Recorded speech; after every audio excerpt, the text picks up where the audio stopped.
যদি কখনো আপনার স্মৃতি থেকে ভালোবাসার মানুষটিকে মুছে দেওয়া হয় তাহলে কেমন হবে? এরকমই একটি অসাধারণ গল্প নিয়ে তৈরি হয়েছে আজকের মুভিটি। তাহলে চলুন দেরি না করে শুরু করি আজকের এক্সপ্লেনেশন। গল্পের শুরুতে মাউরি নামের একটি মেয়েকে দেখানো হয়। তার মেমোরি লসের প্রবলেম রয়েছে। 3 বছর আগে একটা কার অ্যাক্সিডেন্টের পর থেকে সে কিছুই মনে রাখতে পারে না। একবার ঘুমিয়ে পড়লেই সে আগের দিনের সব কথা ভুলে যায়। তাই তার বেডের সামনে লেখা আছে তার মেমোরি লসের কথা, তার ডায়েরি পড়ার কথা। ঘুম থেকে উঠেই তার ডায়েরি পড়ে সে আগের দিনের কথা জানতে পারে। তবে আজ তার গতকালের সমস্ত কথাই মনে রয়েছে। তার বাবা মা তাকে ডক্টরের কাছে নিয়ে গেলে জানতে পারে মাউরি আস্তে আস্তে সুস্থ হতে শুরু করেছে। এটা শুনে তারা সবাই অনেক খুশি। মাউরির এই মেমোরি লসের কথা তার বাবা মা ছাড়া আরও একজন জানে, তার বেস্ট ফ্রেন্ড ইজুমি। মাউরি তাকে কল করে জানায় সে গতকালকে সব কথা মনে করতে পারছে, সে সুস্থ হতে শুরু করেছে। বেস্ট ফ্রেন্ডের কাছ থেকে এত ভালো খবর পেয়েও ইজুমির চোখে মুখে কোনো এক চিন্তার ছায়া নেমে আসে। এরপর মাউরি তার মায়ের সাথে ঘরের সব দেয়ালের লেখাগুলো খুলতে শুরু করে। এখন তার এসবের প্রয়োজন নেই। কাজ করতে করতে মাউরি একটি ড্রয়িং বুক খুঁজে পায়। পরের সিনে সে ইজুমির সাথে দেখা করতে একটি কফি শপে আসে। ইজুমি জিজ্ঞেস করে তার এখন কোন কোন স্মৃতি মনে আছে। মাউরি জানায় তার মনে আছে সে হাই স্কুলের সিনিয়র ছিল, আর ওই কার অ্যাক্সিডেন্টের পর তার শুধু গতকালকের কথাই মনে আছে। ডক্টর বলেছে পুরনো স্মৃতিগুলো মনে পড়বে না, তবে এখন থেকে সে আর কোনো কিছুই ভুলবে না। এরপর মাউরি তাকে ওই ড্রয়িং বুকে আঁকা একটি ছেলের ড্রয়িং দেখায়, যে ছেলেটাকে সে প্রতিটি পাতায় ড্র করেছে। মাউরি জিজ্ঞেস করে এই ছেলেটি কে। ইজুমি জানায় এই ছেলেটির সাথে তার সামার ব্রেকের লাইব্রেরিতে দেখা হয়েছিল।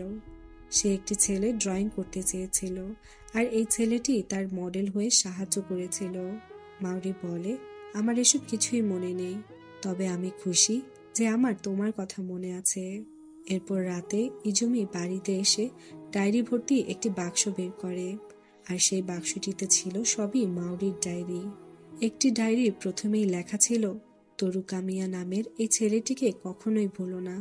অন্যদিকে মাউরি রাতে আবার ড্রয়িং বুকে ওই ছেলেটির ছবি দেখতে থাকে, আর এখান থেকে গল্প চলে যায় অতীতে, যেখানে তরু নামের একটি ছেলে এসে হঠাৎ মাউরিকে জিজ্ঞেস করেছিল তুমি কি আমার সাথে ডেটে যাবে।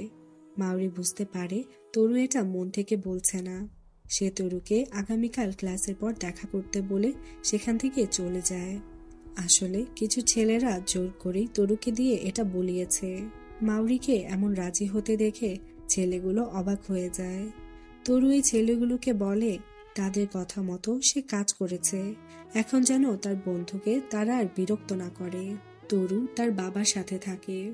তরুর মা তরু ছোটবেলাতেই মারা গেছে। বাড়ির সব কাজ তরুকেই করতে হয়।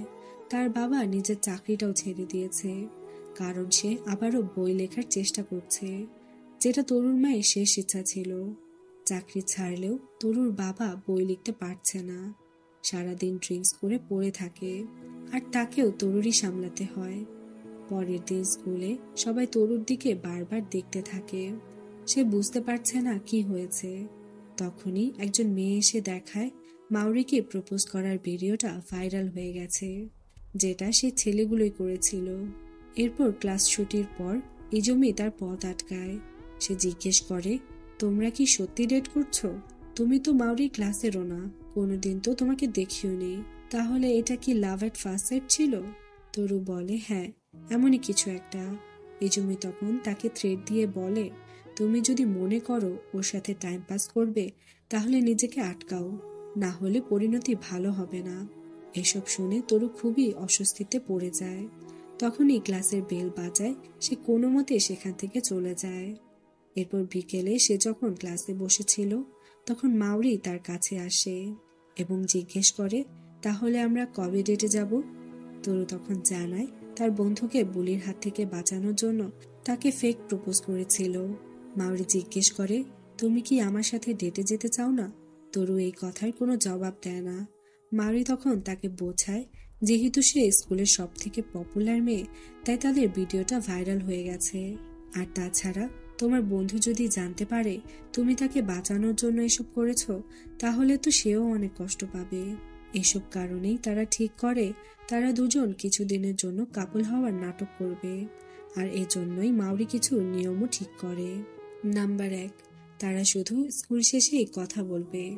নাম্বার 2, এসএমএস যত সম্ভব ছোট করতে হবে। আর নাম্বার 3, কখনোই একজন আরেকজনের প্রেমে পড়া যাবে না। আর এরপর থেকেই শুরু হয়ে যায় তাদের কাপল হওয়ার নাটকটি। স্কুলের সবাই তো এটা দেখে একদম অবাক হয়ে যায় যে তরু সবচেয়ে পপুলার মেয়েকে ডেট করছে। মাউরি তরু সব ভালো লাগা খারাপ লাগা, তার ফ্যামিলি, তার প্রিয় জিনিস সবকিছু তার কাছ থেকে জেনে ডায়েরিতে নোট করতে থাকে। তারা একে অপরের সাথে অনেক সময় কাটাতে শুরু করে। পরের দিন তরু একা একাই ভাবতে থাকে এই ফেক কাপল কন্ডিশনগুলো সত্যি খুব ভালো। শুধুমাত্র স্কুল শেষে কথা বলা হবে, এসএমএস যত সম্ভব ছোট করতে হবে, আর কখনোই প্রেমে পড়া যাবে না। তবে আজ মাউরি তাকে বলে, আমরা কি কোথাও বাইরে ঘুরতে যাব? তরু জিজ্ঞেস করে, ডেটে? মাউরি জানায়, হ্যাঁ, যেহেতু আমরা কাপল তাই আমাদের বাইরে যাওয়া উচিত। সামনের রবিবার তারা ডেটে যাবে বলে ঠিক করে। তবে তার আগে তারা যাবে ইজুমের বাড়িতে, কারণ ইজুমি মাউরির বেস্ট ফ্রেন্ড, তাই সে তরুর ইন্টারভিউ নেবে। তবে তরু খুব ভালোভাবেই বুঝে যায় এটা কোনো ইন্টারভিউ না, বরং ইন্টারোগেশন হতে চলেছে। ইজুমির বাড়িতে এসে তরু তো একদমই অবাক, এত বড় একটি বাড়িতে ইজুমি থাকে। মাউরি জানায় ইজুমির মা একজন ফেমাস ডিজাইনার। তরু কথা বলতে বলতে এখানে ফুমিনো নামের এক লেখকের বই দেখতে পায়। ইজুমি তাকে বলে সে ফুমিনোর অনেক বড় একজন ফ্যান। তখনই মাউরি তার ডায়েরি চেক করে দেখতে পায় তরু আসলে ওই লেখকেরই ফ্যান। এটা শুনে তো ইজুমি একবারেই তরুকে পছন্দ করে নেয়। এরপর তারা তিনজন বেলকনিতে গিয়ে সুন্দর একটি সানসেট উপভোগ করতে থাকে। মাউরিকে এত ছবি তুলতে দেখে তরু বলে, এত ছবি না তুলে ভালো করে সানসেটটাকে দেখে নাও। ইজুমি করুণ দৃষ্টিতে মাউরিকে দেখতে থাকে, কারণ তরু না জানলেও সে জানে মাউরি কেন এত ছবি তুলছে। সেই সুন্দর মুহূর্তগুলো আগামীকালই ভুলে যাবে। মুহূর্তগুলোকে তার স্মৃতিতে ধরে রাখার এই একটাই উপায়। পরের দিন সকালে মাউরি ঘুম থেকে উঠে কিছুই মনে করতে পারছে না। দেয়ালের লেখা দেখে সে তার ডায়েরি খুলে পড়তে থাকে। সে তার মায়ের কাছে এই সম্পর্কে জানতে চাইলে তার মা জানায় অ্যাক্সিডেন্টের পরও সে নর্মালি স্কুলে যেতে শুরু করে। তবে তার এই মেমোরি লসের বিষয়টা শুধুমাত্র ডক্টর আর ইজুমি জানে। তার মা তাকে বলে দেয় এটা যেন কেউ জানতে না পারে। যদি কেউ জানতে পারে তুমি ঘুমালেই সবকিছু ভুলে যাও, তাহলে মানুষ তোমার সুযোগ নিতে পারে, তোমার সাথে খারাপ কিছু করতে পারে। ব্রেকফাস্ট করতে এসে সে তার বাবা মাকে বলে, আমি তোমাদের অনেক কষ্ট দিচ্ছি তাই না? তার বাবা মা বলে, না না, আমরা তো তোমাকে নিয়ে গর্বিত যে তুমি নিজের কথা না ভেবে অন্য এক বাচ্চাকে বাঁচাতে গিয়েছ। এবার মাউরি বলে, এই একই কথা আমাদের মধ্যে রোজই হয় তাই না? এর জবাবে তার বাবা মা কিছুই বলতে পারে না, কারণ সত্যি তাদের রোজ সকালে নিজের মেয়েকে এই একই কথা বলে শুরু করতে হয়। মাউরির প্রতিটা দিনই শুরু হয় আশাহীন হয়ে, তবু সে এসব ফেস করছে। আর এখন সে একটা আশা খুঁজে পেয়েছে, যে আশাটার নাম হলো তরু। তরুর সম্পর্কে এই সব কিছু ডায়েরি থেকে মুখস্থ করতে হয় তাকে। আজ তার ডেটে যাওয়ার কথা, আর তাই সকাল থেকে রেডি হওয়ার তোড়জোড় শুরু করে দেয়। সাহায্যের জন্য সে ইজুমিকেও কল করে। মাউরি জীবনে প্রথম ডেটে যাচ্ছে, তাই সে খুবই নার্ভাস। তরু তার জন্য নিজের হাতে রান্না করে এনেছে। তারা দুজন বসে খাবার খেতে খেতে অনেক গল্প করে। মাউরি বলে, তুমি তো বাড়ির অনেক কাজই পারো। তরু জানায় তার মায়ের হার্টের প্রবলেম ছিল, আর এজন্যই হঠাৎ করে একদিন তার মা মারা যায়। তবে মারা যাওয়ার আগে তার মা সব রেসিপি আর বাড়ির সব কাজের নিয়ম এটি ডায়েরিতে লিখে গিয়েছিল, যাতে ওই ডায়েরি দেখেই মা চলে যাওয়ার পরও তারা এই সংসারে কাজ করতে পারে। দুইজন এভাবেই গল্প করতে করতেই মাউরি সেখানে ঘুমিয়ে পড়ে। আর ঘুম থেকে উঠে সে চমকে যায়। তরুকে জিজ্ঞেস করে, তুমি কে? সে সবকিছুই ভুলে গেছে, তাই সেখান থেকে দৌড়ে চলে আসে। তার ফোনের কল লিস্টে বেস্ট ফ্রেন্ড ইজুমির নাম্বারে কল করে বলে সে হারিয়ে গেছে। ইজুমি জিজ্ঞেস করে কি হয়েছে। মাউরি সব কথা বললে সে বলে ঘাবড়ানোর কিছুই নেই, তোমার ব্যাগে দেখো একটা নোটবুক আছে, প্রথমে সেটা পড়ো আর তুমি সেখানেই থাকো, আমি তোমাকে নিয়ে আসব। এদিকে তরু সব জায়গায় তাকে খুঁজতে থাকে। ইজুমি তাকেও কল করে জেনে নেয় তারা কোথায় আছে। অন্যদিকে মাউরি তার ওই নোটবুক পড়ে নেয়।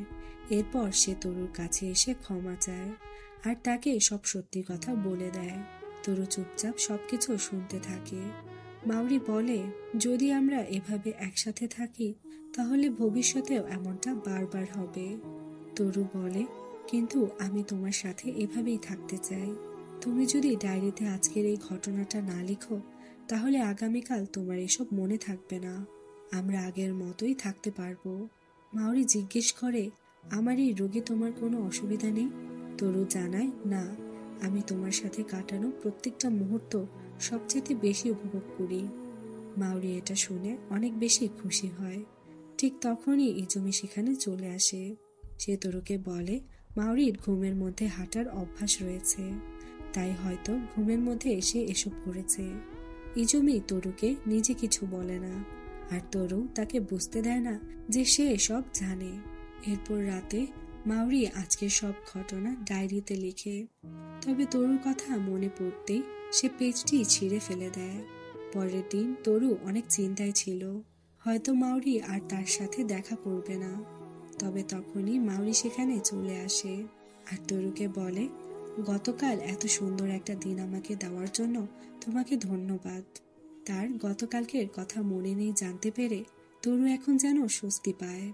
এরপর থেকে তারা দুজন অনেক ভালো সময় কাটায়, আগের থেকে আরো অনেক বেশি কাছাকাছি আসতে শুরু করে। আর মাউরিও এখন আগের থেকে অনেক বেশি খুশি। তারা রোজ এভাবেই সুন্দর দিন কাটাতে থাকে। আর এখন মাউরির ডায়েরির সব পাতা যেন তরুকে ঘিরেই পূরণ হয়।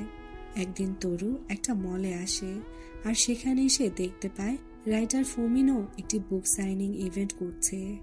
সেখানে ইজুমি তাকে দেখে ফেলে আর চিৎকার করে ডাকতে শুরু করে। এটা শুনে রাইটার ফোমিনো এক্সাইটেড হয়ে তরুকে ডাকে, আর এটা শুনে তো সবার সাথে সাথে ইজুমিও অনেক অবাক হয়ে যায়। তখনই আমরা জানতে পারি রাইটার ফোমিনো আসলে তরুর বোন, যে তাদেরকে ছেড়ে চলে এসেছে। ইজুমি তাকে বলে গিয়ে তার বোনের সাথে কথা বলতে। তখন তরু বলে ওঠে আমি তো এখনো আজকের মাউরির সাথে দেখাই করিনি। আজকের মাউরি কথাটা শুনে ইজুমি অনেক অবাক হয়ে যায় আর জিজ্ঞেস করে সে কি মাউরির ব্যাপারে জানে। তরু জানায় হ্যাঁ, আমি তাকে ডায়েরিতে লিখতে মানা করেছিলাম, কারণ আমি চাই না আমাদের মধ্যে সম্পর্কটা এভাবেই চলুক। আর আমি এটাও চাইবো যে তুমি এটা ওকে না বলো। নিজের বেস্ট ফ্রেন্ডকেও যে একজন এতটা ভালোবাসে সেটা জানতে পেরে ইজুমি অনেক খুশি হয়। এরপর তরু তার বোনের সাথে দেখা করতে আসে। এখানে আমাদেরকে দেখানো হয় তরুর গল্প। মা মারা যাওয়ার পর থেকে বাড়ির সব দায়িত্ব তার বোনের ওপর এসে পড়ে, আর তার বাবা সারাক্ষণই বই লেখার চেষ্টায় মগ্ন থাকতো। এত কম বয়সে সংসারের সব দায়িত্ব পালন করে তার বোন যেন ক্লান্ত, তাই সুখ খুঁজতে সে সবসময় বই পড়ত। বাবা এত চেষ্টা করেও বই লিখতে পারছে না দেখে সে নিজেই একটা বই লিখে। সে বইয়ের জন্য তার বোন একটি ম্যাগাজিন অ্যাওয়ার্ডও পায়। আর এখন বোনের বই যেন তরুর সুখ খুঁজে পাওয়ার জায়গা হয়ে দাঁড়ায়। তরুর বোন যেন তার সম্পূর্ণটা বই লিখতে দিতে পারে, তাই তরু সংসারের সব দায়িত্ব নিজের কাঁধে তুলে নেয়। এসব ভেবে তারা দুজনে অনেক ইমোশনাল হয়ে পড়ে। তার বোন হঠাৎ করেই জিজ্ঞেস করে তুমি কি কাউকে পছন্দ করো। তরু এটা শুনে অবাক হয়ে যায় আর বলে দেয় মাউরির কথা, তার সব অসুবিধার কথা। সে বলে আমি চাই তার ডায়েরির সমস্ত পাতায় সুখ ভরে দিতে, রোজ তাকে এক নতুন আশা দিতে।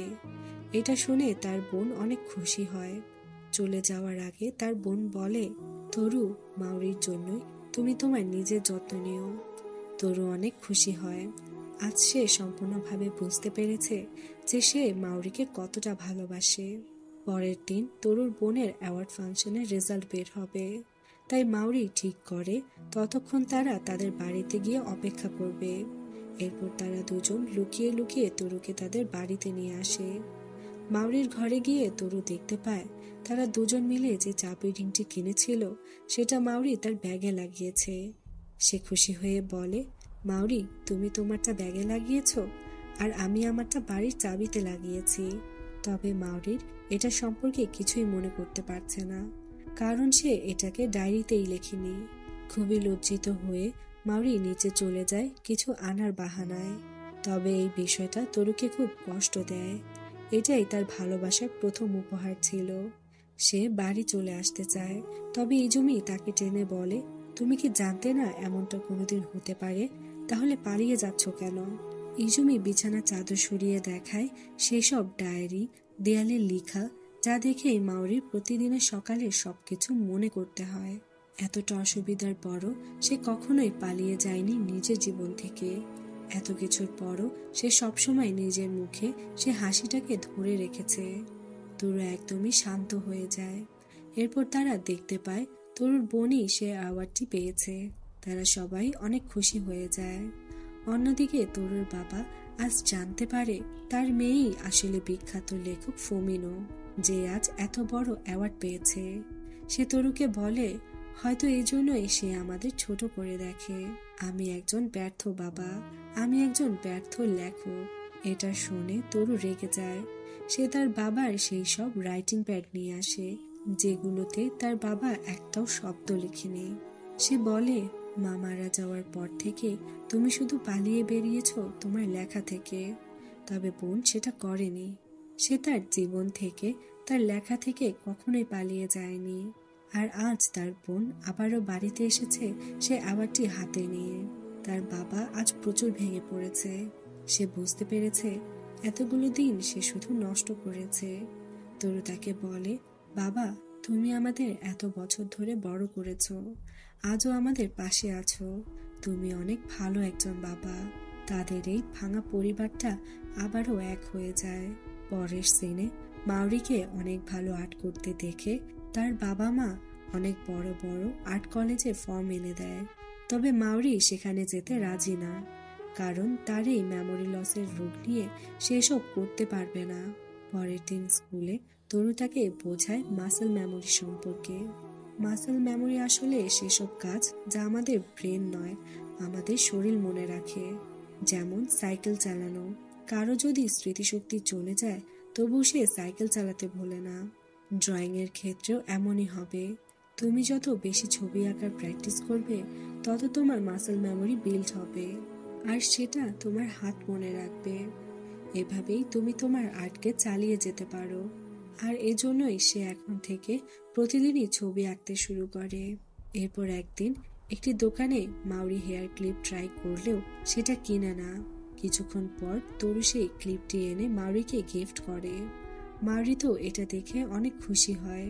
এভাবেই তরু রোজ তাকে একটু একটু করে আশা দেয়, তার প্রতিটা দিনকে স্পেশাল করে তোলে।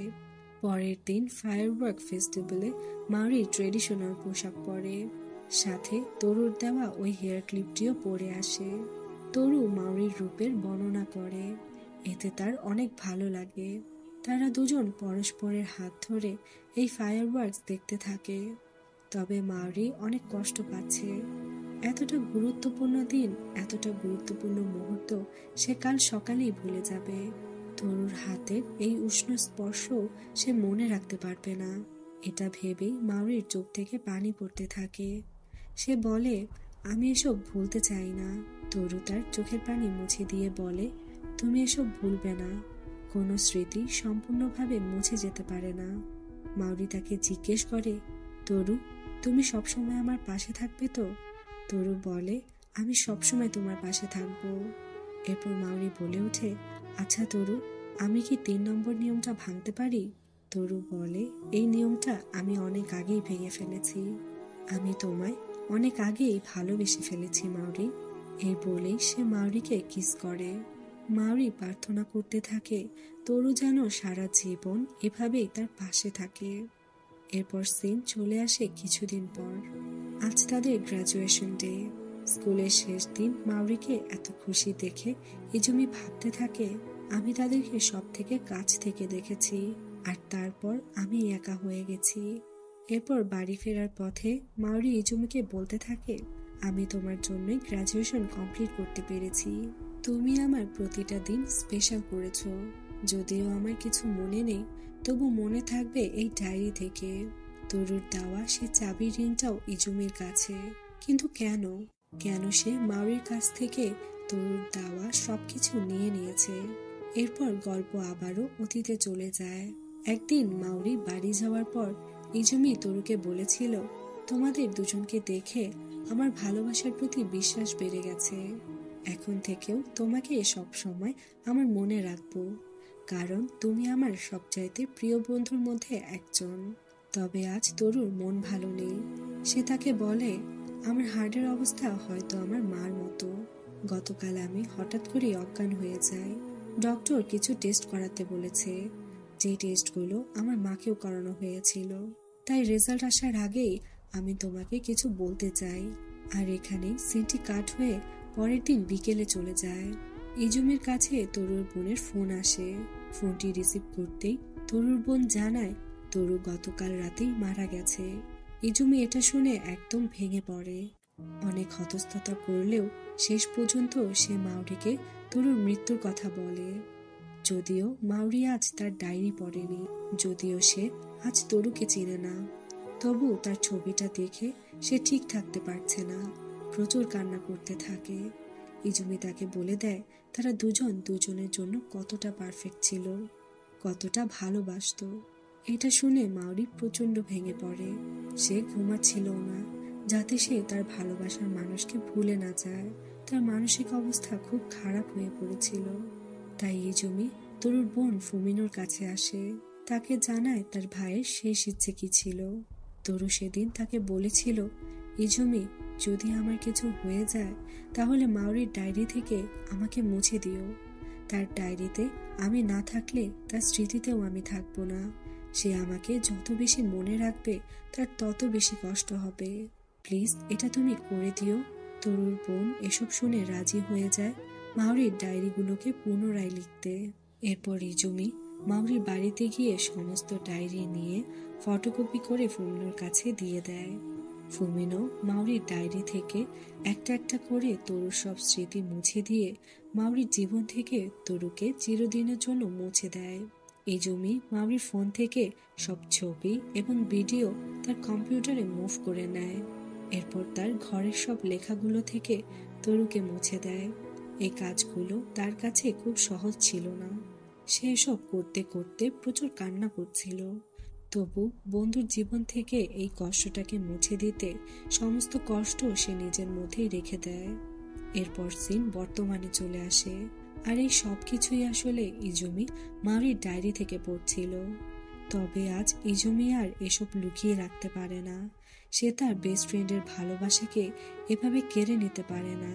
তাই পুরনো ডায়েরি নিয়ে আসে মাউরির কাছে। এখানে এসে সে দেখতে পায় মাউরি তার পুরো ঘর ভরে শুধু তরুর ছবি এঁকেছে। মাউরি বলে, আমি জানি না কেন, তবে আমার আঙুল যেন বারবার শুধু তাকেই এঁকে চলেছে। এসব শুনে ইজুমি প্রচুর কান্না করে। সে মাউরিকে তার ডায়েরি ফেরত দিয়ে সবকিছু খুলে বলে, তার কাছে ক্ষমা চাইতে থাকে তার ভালোবাসাকে এভাবে তার কাছ থেকে লুকিয়ে রাখার জন্য। আর মাউরি তাকে ধন্যবাদ জানায় তার ভালোবাসার মানুষের শেষ ইচ্ছাকে এতদিন ধরে পূরণ করার জন্য। মাউরি আবার সেই ডায়েরি পড়ে। এক এক করে তরুর সাথে কাটানো সমস্ত স্মৃতির কথা মনে করে। জানতে পারে কিভাবে প্রথম দেখাতেই তরুকে তার ভালো লেগেছিল, কিভাবে তারা একে অপরের সাথে ছিল, একে অপরকে ভালোবেসেছিল। পরের দিন সে তরুর সমাধিতে আসে। ফেরার পথে সে ফুমিনোকে বলে, আমি এখনো তরুর কথা মনে করতে পারিনি। ওই স্মৃতিগুলো এখনো আমার মনে পড়েনি। তবে সবাই তাকে ভুলে গেলেও আমি একটু একটু করে তাকে মনে রাখবো। আমার মধ্যে এখনো এমন একটা অংশ রয়েছে যে অংশের জন্য তরু খুবই ইম্পর্টেন্ট। পরের সিনে মাউরি ইজুমির সাথে বেড়াতে আসে। সে তাকে জানায় সে আর্ট কলেজে ভর্তি হবে। তরু তাকে বলেছিল তার সবকিছু মনে না থাকলেও সে অনেক কাজ করতে পারবে, যেমন ড্রয়িং করা। ইজুমিও আজ মাউরির জন্য অনেক খুশি। তারা দুজন কথা বলতে বলতেই সেখানে ঘুমিয়ে পড়ে। আর মাউরি চোখ খুলতেই পাশে তরুকে দেখতে পায়, যে তার পাশে বসে তার দিকে তাকিয়ে হাসছে। আর মাউরিও আবার তরুকে দেখে অনেক খুশি। আর এরই সাথে শেষ হয়ে যায় এই সুন্দর ভালোবাসার গল্পটি। আপনাদের কাছে কেমন লাগলো এই গল্পটি কমেন্ট করে জানাতে ভুলবেন না। যদি ভালো লেগে থাকে তাহলে অবশ্যই একটি লাইক করবেন।